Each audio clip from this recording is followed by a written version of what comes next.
With over 1700 nits of peak brightness, support for all the HDR formats and the latest Pentonic chip inside, is this the best TV yet from Hisense? Hello and welcome to another video on AV Forums. I'm Phil Hinton, the site editor, and I'm also a fully trained ISF and THX calibrator with 20 years of experience.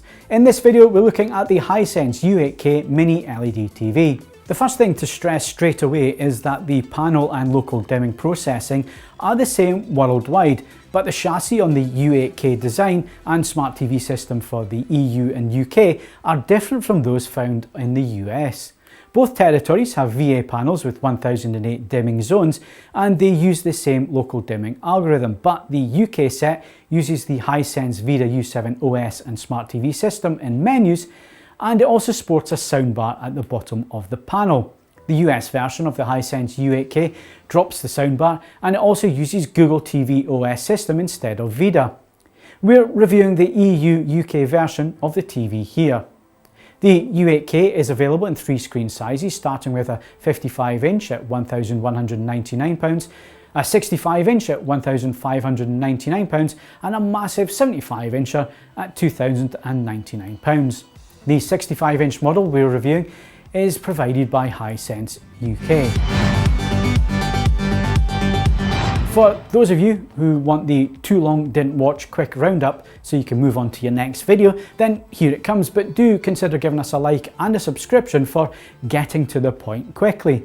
The Hisense U8K is a big improvement from last year's model and is probably the best mini LED TV we've seen from the company so far.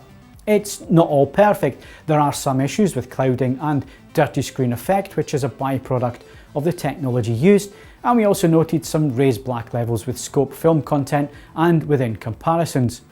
HDR tone mapping could also be better, and we see detail clipping from 600 nits onwards with HDR10 content. There's also only 2 HDMI 2.1 ports with eARC using one of those, which is a potential negative for gamers.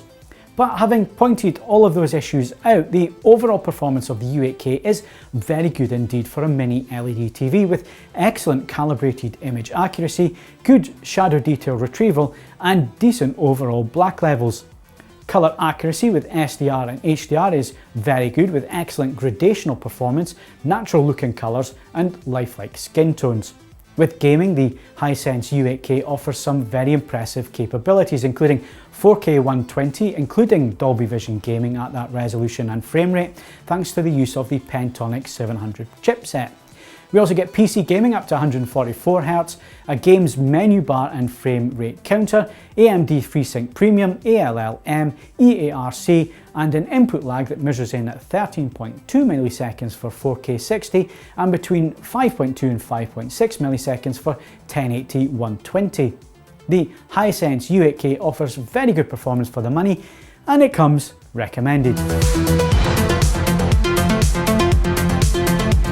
Right, let's start nitpicking. We go into picture quality measurements in detail within the written review on AV Forums, so head over there to read the full details of the out-of-the-box and calibrated results there.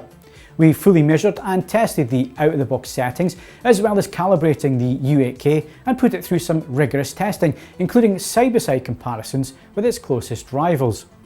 If you want to know what the best settings are out of the box, then you can also check out our settings video.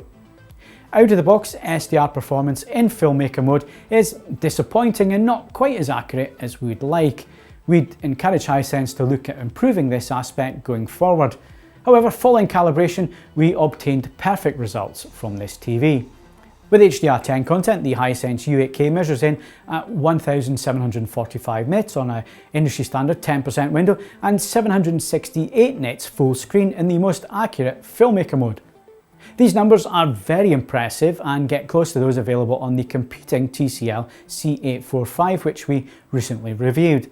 The local dimming also introduces blooming suppression, which means that the specular highlight details are dimmed down to avoid blooming artifacts around them. The 25% window is the brightest, and this also points to issues with over brightening of the HDR image that introduces other issues with clipping. Moving to PQ EOTF tracking to ST2084 standard, and the Hisense in filmmaker mode is accurate to the standards. It follows the tracking correctly with plenty of peak brightness on offer. Wide colour gamut to the DCI-P3 spec is very good with excellent saturation tracking to the standards for all the colour points. We also have excellent colour volume thanks to the use of quantum dots with tracking that many more expensive TVs would love to be capable of producing. We measured BT 2020 at 76% XY and 82% UV, with P3 coming in at 98% XY and 97% UV. Displaying a 5% brightness slide, we can see that there is a patchy distribution of light with the edges looking lighter than the central portion of the screen. This is the same with the 25% with similar patchiness within the central part of the image, but with the far edges of the panel starting to darken, and this continues as we climb in brightness. This results in obvious dirty screen effect DSE when watching content like football, and is a well-known trait of the technology that's being used here, and it's very common for LED LCD backlight TVs in general. Material at 24 frames per second is displayed with the correct 5.5 pull down applied to reduce any instances of induced judder, and 50 Hz broadcast is displayed without any obvious signs of frame skipping or micro stutters. Frame interpolation is available for those who want to add in some smoothing to content such as sports, and it does work well with some obvious artifacts around fast moving objects, and of course you add in soap opera effect. Upscaling is good, but just like the recently reviewed U7K, SD channels do look soft. However, good quality HD channels did look sharp and detailed, while 4K is superbly detailed, sharp and with well-defined edges. The majority of those buying the Hisense U8K will be using it in a normal living room with ambient lighting, and in such an environment with normal TV content and streaming, it performs incredibly well. Colours look accurate with lifelike skin tones, and blacks look deep and detailed. Moving to HDR10, including HDR10+, and we come up against a few small issues concerning how this set tone maps with different mastering metadata displayed.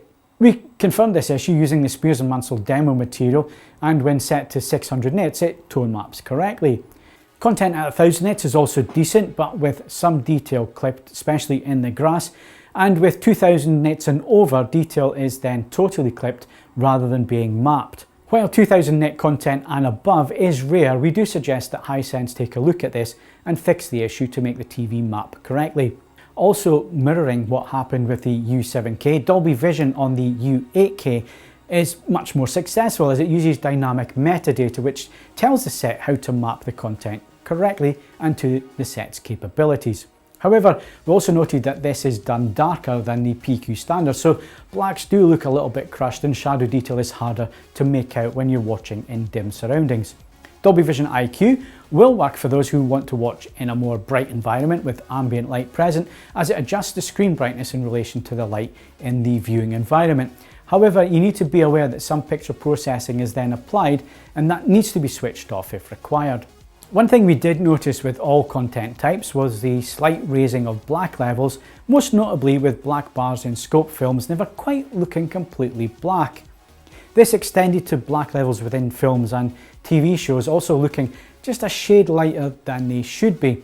It looks like an issue with the local dimming not quite utilising the full capabilities of the black levels, probably to stop black crash from happening, but in effect it actually shows too much shadow detail and it kind of washes out the contrast.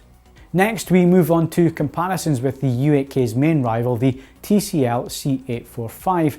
As always, these clips are for illustration only, given the restricted dynamic range of the camera and the compression of this video once it's uploaded to YouTube, plus your monitor's probably not calibrated, so don't make any assumptions based on these clips, they're definitely for illustration only. The TCL C845 is an almost identical TV when it comes to looking at the competition, plus at the time of this review in October 2023 it's around £500 cheaper than the Hisense. The C845 was set to movie mode and the U8K was set to filmmaker mode. The TCL is brighter than the U8K, and this was evident in our comparison over a number of different content types and formats. Plus, the tone mapping for HDR10 content was also much better on the TCL and resolved much more peak highlight detail, where the Hisense clipped that detail on any material over 600 nits. The peak brightness performance mixed with better image processing saw the C845 continually better the U8K with all HDR formats that we viewed. The Hisense U8K does handle colour gradations better, with the TCL showing more stair-stepping in skies and areas of one colour changing brightness, and the Hisense was also more colour accurate with the majority of content. But the TCL was just the more polished all-round performer. Given the TCL is cheaper and offers more dynamic range, better tone mapping and overall picture quality, plus it has the same gaming features, eARC is on a HDMI 2.0, so you keep both HDMI 2.1 ports as well as Google Smart TV and everything that offers, it then becomes very tough for the Hisense to compete.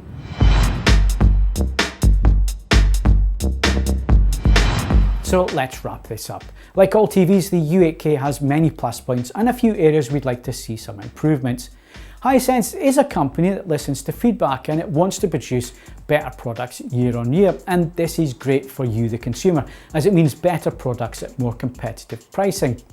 The Hisense U8K is accurate following calibration for SDR and HDR content, and where this TV really shines is when used in a normal living room with some ambient light and watching everyday content or playing games.